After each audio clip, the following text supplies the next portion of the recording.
کہ جی یہ کہڑا چاہو دیوبند، وہ 1867 میں جو بنا تھا مدرسہ، اس سے پہلے دنیا میں کوئی دیوبندی نہیں تھا، وہ علی بھائی نے بتایا ہوا ہے۔ اور اچھا آپ بریلوی ہیں، وہ جو منزل اسلام 1896 میں بنا تھا، اس سے پہلے کوئی دنیا میں بریلوی نہیں تھا، آپ وہ والے ہیں۔ تو اس سے پہلے والے مسلمان دیکھنے ہیں تو آپ ہمیں دیکھ لیں، تو اس سے پہلے والے مسلمان دیکھنے ہیں تو آپ ہمیں دیکھ لیں۔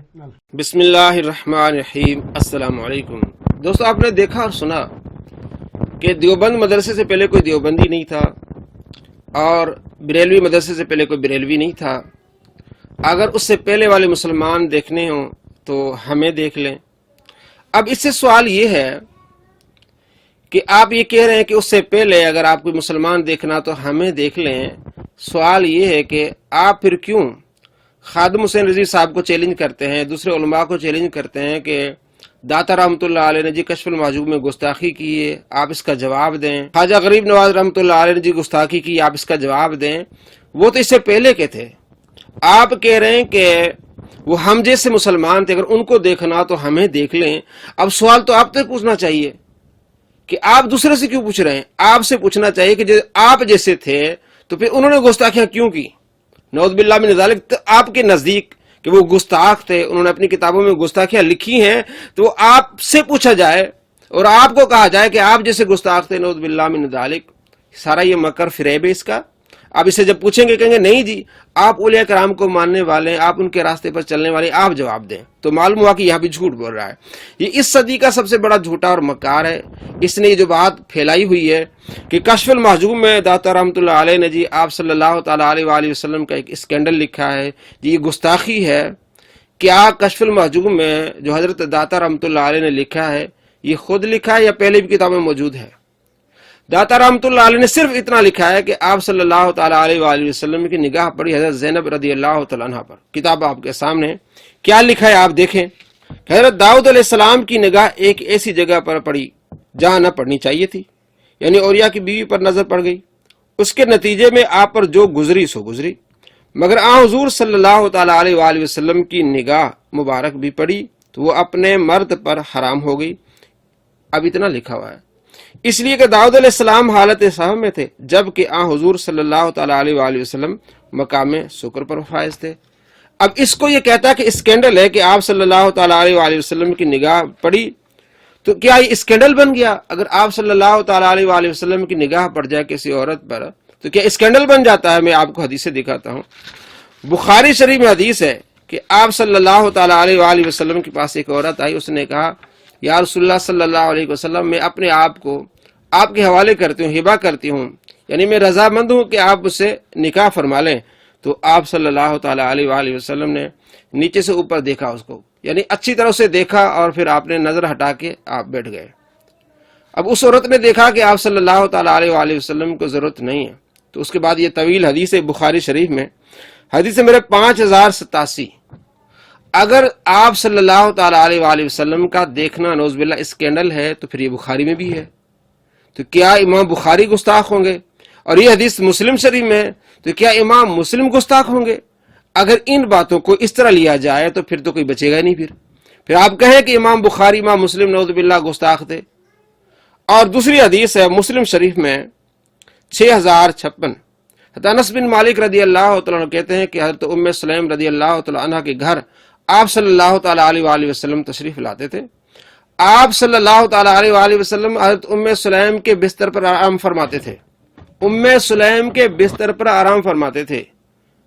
تو اگر اس طرح کی باتیں نکالی جائیں تو یہ تو سب سے بڑا نعوذ باللہ اسکینڈل ہوگا کہ آپ ایک غیر عورت کے بستر پر آرام فرماتے تھے۔ اور یہی منکرین حدیث نے اس طرح چیزوں کو اٹھایا ہے، اور اہل سنت کے علماء نے ان کے جواب دیے ہیں۔ اور یہ فراڈیا کیا کہہ رہا ہے؟ یہ گستاخی ہے۔ اگر دیکھنا گستاخی ہے تو بستر پر بیٹھنا سونا نعوذ باللہ یہ تو اس سے بڑی گستاخی ہوگی، اور یہ اس سے بڑا اسکینڈل ہوگا۔ میں آپ کو دکھاتا ہوں تفسیر تبری، جس میں یہ پورا واقعہ ہے جو حضرت داتا رحمۃ اللہ علیہ نے مختصر لکھا ہے، اور آپ نے یہ کہا کہ آپ صلی اللہ تعالیٰ علیہ وآلہ وسلم مقام سکر پر فائز تھے، اور اس سے پہلے مقام سکر کی آپ نے تعریف کی ہے کہ مقام سکر ہوتا کیا ہے۔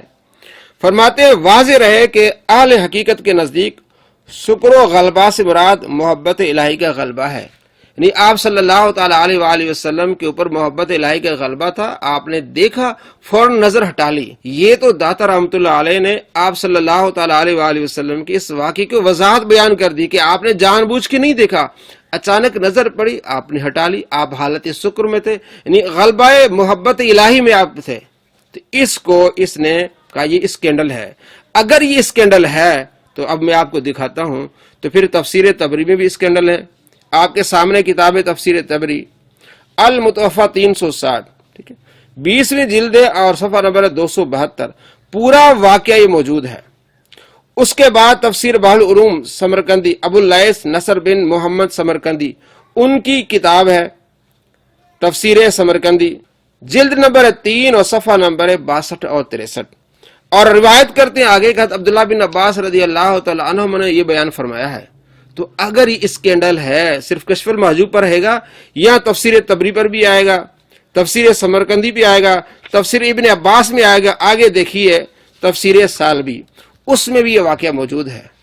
اگر کشف المحجوب میں یہ واقعہ آ جائے وہ اسکینڈل ایک گستاخی ہے، تو پھر تفسیر سالبی بھی آپ کے سامنے آ گئی، دیکھ لیں پورا واقعہ ہے۔ تفسیر بغوی ابو محمد الحسین بن مسعود بغوی المتوفا 510 ہجری، جلد نمبر 3 صفحہ نمبر 641 پر پورا یہ واقعہ ہے۔ آگے تفسیر قرطبی ابو عبداللہ محمد بن احمد المتوفا 671، جلد نمبر 14 صفحہ نمبر 190، پورا واقعہ یہی ہے۔ اگر کشف المحجوب میں یہ اسکینڈل ہے، گستاخی ہے، تو یہ تفسیریں بھی پھر اس سے بچ نہیں سکیں گی۔ آگے دیکھیے تفسیر ابن عباس رضی اللہ تعالی عنہما، جلد نمبر 1 صفحہ نمبر 354، پورا واقعہ موجود ہے۔ آپ صلی اللہ تعالی علیہ وآلہ وسلم کی نظر پڑی حضرت زینب رضی اللہ تعالی عنہ پر، پورا واقعہ موجود ہے۔ اگر کشف المحجوب میں یہ واقعہ آ جائے وہ اسکینڈل ہے، وہ گستاخی ہے، تو اب آپ صحابی کے بارے میں کیا کہیں گے؟ نعوذ باللہ گستاخ کہیں گے ان کو۔ آگے دیکھیے تفسیر جلالین، اس میں بھی یہ واقعہ موجود ہے۔ اگر کشف المحجوب میں واقعہ آ جائے وہ اسکینڈل بن جاتا ہے، تو ان تفسیروں میں آ جائے تو پھر کیا اسکینڈل نہیں بنے گا؟ کیا یہ گستاخی نہیں ہوگی؟ ہم کہتے ہیں کہ یہ اسکینڈل نہیں ہے، نہ یہ گستاخی ہے۔ آپ صلی اللہ تعالی علیہ وآلہ وسلم کی نظر پڑی، آپ نے ہٹا لی، جس کو داتا رحمۃ اللہ علیہ نے بڑے اچھے طریقے سے بیان کیا کہ آپ حالت شکر میں تھے، یعنی محبت الہی کے غلبے میں تھے، تو آپ کی نظر پڑی، آپ صلی اللہ تعالی علیہ وآلہ وسلم نے نظر ہٹا لی۔ اگر آپ اس کو اسکینڈل کہتے ہیں اور آپ اس کو گستاخی کہتے ہیں، تو پھر یہی باتیں تفسیر ابن عباس میں، تفسیر قرطبی میں، تفسیر جلالین میں ہے، تفسیر طبری میں ہے، تو یہ سارے محدثین، سارے مفسرین بھی نعوذ باللہ پھر گستاخ ہوں گے، جن کے بارے میں امام نووی کہتے ہیں کہ بہترین تفسیر ہے تفسیر طبری، تو پھر امام نووی بھی اس پہ راضی ہوتے ہیں، نعوذ باللہ پھر وہ بھی گستاخ ٹھہرتے ہیں۔ اور دوسری اس نے جو بات کی ہے حضرت داؤد علیہ السلام کے بارے میں، وہ بھی تفاسیر میں موجود ہے، تفسیر طبری میں موجود ہے، جلد نمبر 21 صفحہ نمبر 181، پورا واقعہ موجود ہے۔ اور اسی طرح آگے تفسیر سمرقندی میں موجود ہے، تفسیر سالبی میں موجود ہے یہ واقعہ، تفسیر قرطبی میں موجود ہے یہ واقعہ، تفسیر در منصور میں یہ واقعہ موجود ہے۔ اگر کشف المحجوب میں آ کے یہ اسکینڈل ہو جاتا ہے، یہ گستاخی ہو جاتی ہے، تو ان تمام تفاسیر کے بارے میں آپ کیا کہیں گے؟ اور آگے بہانہ کیا بناتا ہے؟ جی انہوں نے اس سے رزلٹ نہیں نکالا۔ تو کیا اگر کوئی بندہ گستاخی کرے اور آگے یہ کہے کہ میرا اس سے رزلٹ نکالنا مقصد نہیں تھا، وہ گستاخ نہیں ہوگا؟ یہ کہاں کی منطق آپ لائے ہیں؟ یہ کہاں کا آپ اصول لائے ہیں کہ داتا رحمۃ اللہ علیہ نے سے صبر اور شکر کا رزلٹ نکالا اس لیے گستاخی ہے، اسکینڈل ہے، اور دوسرے نہیں لائے اس لیے اسکینڈل نہیں ہے؟ یہ اصول کس نے آپ کو بتایا؟ اگر کوئی کافر، کوئی قادیانی، کوئی جہنمی آپ صلی اللہ تعالی علیہ وآلہ وسلم کی گستاخی کر کے کہتا ہے کہ میرا اس سے کوئی رزلٹ نکالنا مقصد نہیں تھا، تو کیا وہ گستاخ نہیں ہوگا؟ ابھی جو عورت جس پر اتنا بڑا مسئلہ بنا، آسیہ مسیح، اگر وہ کہتی ہے کہ میرا اس سے مقصد نہیں تھا، میرا اس سے مقصد رزلٹ نکالنا نہیں تھا، بس میں نے ویسے گستاخی کی، تو کیا وہ گستاخ نہیں ہوگی؟ دوستو خود آپ سوچیں، اگر کشف المحجوب میں یہ واقعہ آ جاتا ہے، یہ اس کو اسکینڈل کہتا ہے، یہ گستاخی کہتا ہے، اور اتنی تفاسیر جو میں نے آپ کو گن کے بتائی ان میں یہ واقعہ آ رہا ہے، تو پھر اس لحاظ سے وہ سارے نعوذ باللہ گستاخ ہوں گے، صرف مرزا ہی بچے گا، بلکہ 1400 سال میں جتنے مفسرین ہیں وہ پھر سارے نعوذ باللہ گستاخ ہوں گے۔ الامان والحفظ، اس کے دل میں صرف اولیاء کرام کا بغض ہے اور کچھ بھی نہیں ہے۔ اگر یہ سچا ہے اور یہ کہتا ہے کہ واقعہ جو وہ اسکینڈل ہے یہ گستاخی ہے، تو پھر یہ تمام مفسرین پر نعوذ باللہ گستاخی کا لیبل لگائے، اور صحابی رسول حضرت عبداللہ بن عباس رضی اللہ تعالی عنہما پر بھی یہ گستاخی کا لیبل لگائے، کہے کہ ان کی تفسیر میں بھی جو ہے وہ اس طرح کی باتیں ہیں جو اسکینڈل ہیں، گستاخیاں ہیں، بار بار کہتا ہے جب بھی اسے کوئی موقع ملے جو کشف المحجوب میں اسکینڈل ہے آپ صلی اللہ تعالی علیہ وآلہ وسلم کا، اس میں گستاخی ہے۔ تو جنہوں نے شروع سے لکھا، صحابی رسول نے لکھا، تفسیر تبری میں آیا، تفسیر قرطبی میں آیا، تو کیا وہ بچ پائیں گے اس گستاخی سے؟ نعوذ باللہ یہ جو گستاخی بنا رہا ہے، الامان والحفیظ، فیصلہ آپ نے کرنا ہے۔ اگر یہ گستاخی ہے تو باقی کتابوں میں جو آیا ہے تو وہ گستاخ کیوں نہیں ہوں گے؟ نعوذ باللہ اگر یہ گستاخی نہیں ہے، یہ کیوں اس چیز کو بڑھا چڑھا کر پیش کرتا ہے؟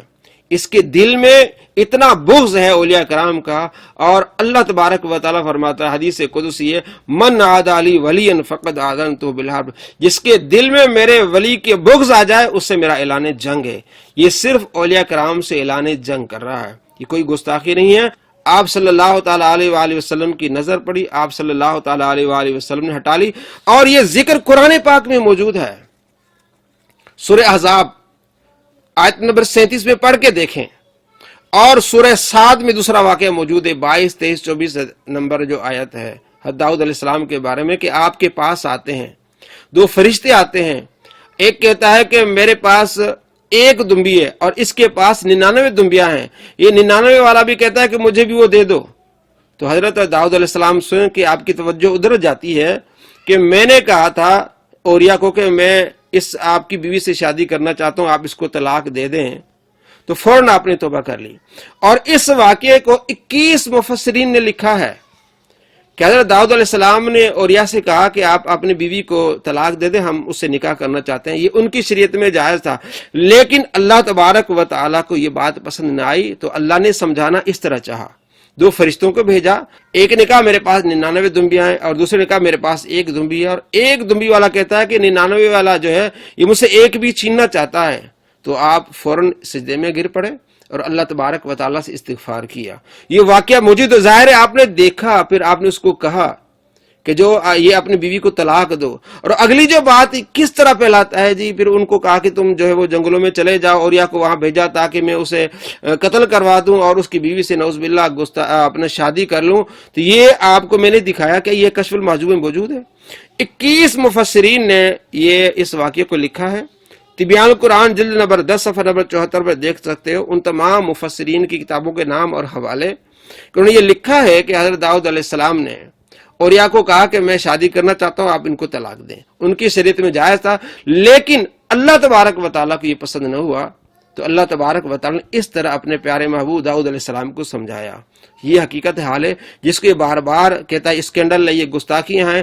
آخری بات میں یہی کہوں گا کہ اگر یہ گستاخی ہے تو جتنے مفسرین نے ان واقعات کو لکھا تو پھر وہ سارے پھر نعوذ باللہ گستاخ ہوں گے، کوئی مفسر پھر اس سے بچے گا نہیں، یہاں تک کہ صحابی رسول بھی نہیں بچیں گے۔ الامان والحفیظ۔ السلام علیکم ورحمۃ اللہ وبرکاتہ۔